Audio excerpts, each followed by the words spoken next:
Of course, we would highly recommend you guys, and we have to a couple people. You're always going to be the first recommendation we have. Yeah. So we had been talking about getting a dog for a while, and we were kind of going back and forth. Like, one of us would be the voice of reason and say, no, we're not getting a dog, and the other person wanted the dog. And I'm the one that caved. It was my month to be responsible. And we saw a posting for a rescue village. They wanted foster volunteers. And it felt like a good out for me almost, because I didn't have any experience with dogs. So I was like, if it doesn't work out, just return the dog in 3 weeks and move on. And clearly that did not happen. And, we got to the day that we had to turn Cooper in, and I ended up calling on the way home and saying we're going to come get him on Saturday. So Yeah. It's been here ever since. When we picked him up, I think he was 9 or 10 weeks. So it was really, really tiny. Yeah, I feel like the issues that we were dealing with initially were honestly pretty standard puppy issues, crate training was a big hurdle for us. He was definitely a nipper at the beginning, so we had to work on that a lot. And then eventually it just kind of became, he had more energy than we knew what to do with. It was hard to get him to kind of focus in and, listen. Leash walking was Leash terrible. walking was hard as well. The neighbors would laugh at me when I was out there with the dog. He would just run, Yeah. and so it was a lot of more dragging than walking. Yeah. So we did some training with Cooper at like a local chain pet store, and it was kind of just like those introductory classes, sit down, all that fun stuff. But we really knew that we wanted to kind of get some further training and help for getting him to that next step. We have a friend that went through the program, Ann and John, and Laka turned out to be the best girl. So they were, I think, the big motivator for us and how we didn't do a lot of research. We're like, well, it worked for you guys. So that's why we ended up reaching out. And then Jimmy came out for the evaluation, and we loved him. So it was very easy. We felt very comfortable, and we were happy to sign. We signed up for the hybrid program. I think at the time Cooper was too young to go away initially, like right off the bat. So, I mean, the follow-up process was really great.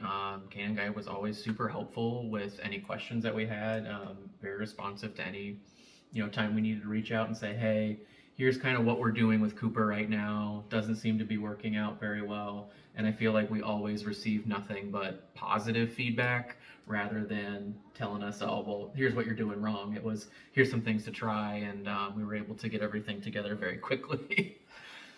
And then the alumni classes have also been a huge help for us as well. Not only for just, making sure we're keeping Cooper,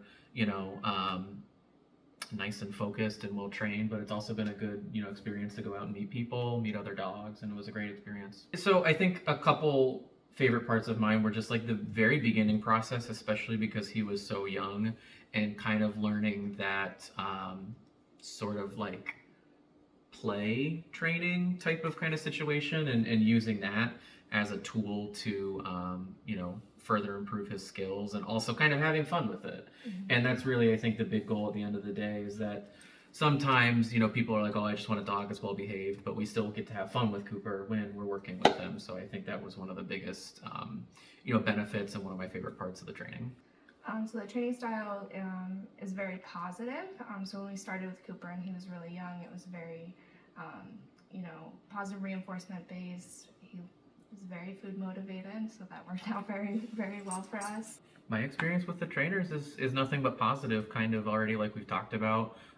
They're all very friendly, Colin and Jimmy and Yana, all very helpful, and they're also very good at identifying, not in a negative way, but what you're doing wrong, even without you needing to like expressly state it. They're very good at noticing, hey, here's the problem and here's the solution.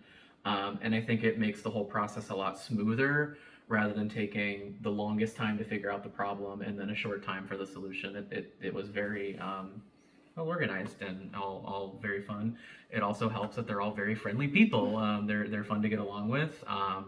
It's not a type of environment where you feel like you can't really talk to the person. They're normal people that talk just like we do. And I think too, just as much as Cooper was getting trained, we were too. And I feel like that was very helpful for us to have such a hands-on participation in the program. I mean, I think if anything, it maybe was too slow rather than too fast. But that's not like. And I think that's also too, we just started with him so young. Right. In the beginning, right. It was just, this is how you play with your dog, kind of felt like how it was. And I was like, this isn't fixing my whole list of problems. Right. But then you also have to realize that it's like He can only do so much. He hasn't developed that full big boy brain yet to be able to learn all those things. So, no, I think. I don't know if this is the best way to say it, but like I think we had crazy expectations that nobody should expect of like, oh, they're gonna come in, they're gonna see the dog, and then he's gonna be perfect, and then everything's gonna be awesome. But not realizing that's a little bit of a process. But it was a very smooth and satisfying process at the end of the day. And I liked seeing the progress and how like we progressed as well in dealing with him. So I think, I don't know, I thought it was kind of cool to see from start to finish the whole process. I think for us, probably like the first breakthrough that we had was the first walk that we went on after he came back, because it was 100% night and day from when you guys picked him up and took him, and he did such a good job that I couldn't believe it was happening. Yeah. I don't think he would still be here with us if he wasn't well trained. I think we probably would have turned him in, honestly. I think right before we had called you guys, we were kind of like at our breaking point, I think, with him. And like I said, like I don't think he was a bad dog. He was just not trained. Yeah. But we have a lot of fun with him now. He can go out to dinner with us. So anywhere we go, he goes with us. So it's everything we wanted. I think it just all kind of goes to prove that, Cooper obviously is not a purebred or anything like that. And I feel like that's kind of the standard nowadays for a lot of people, and that, the dog from the pound is not going to always be the most well-behaved. And I think it's proof that, the training is more of what really makes the good behavior for the dog.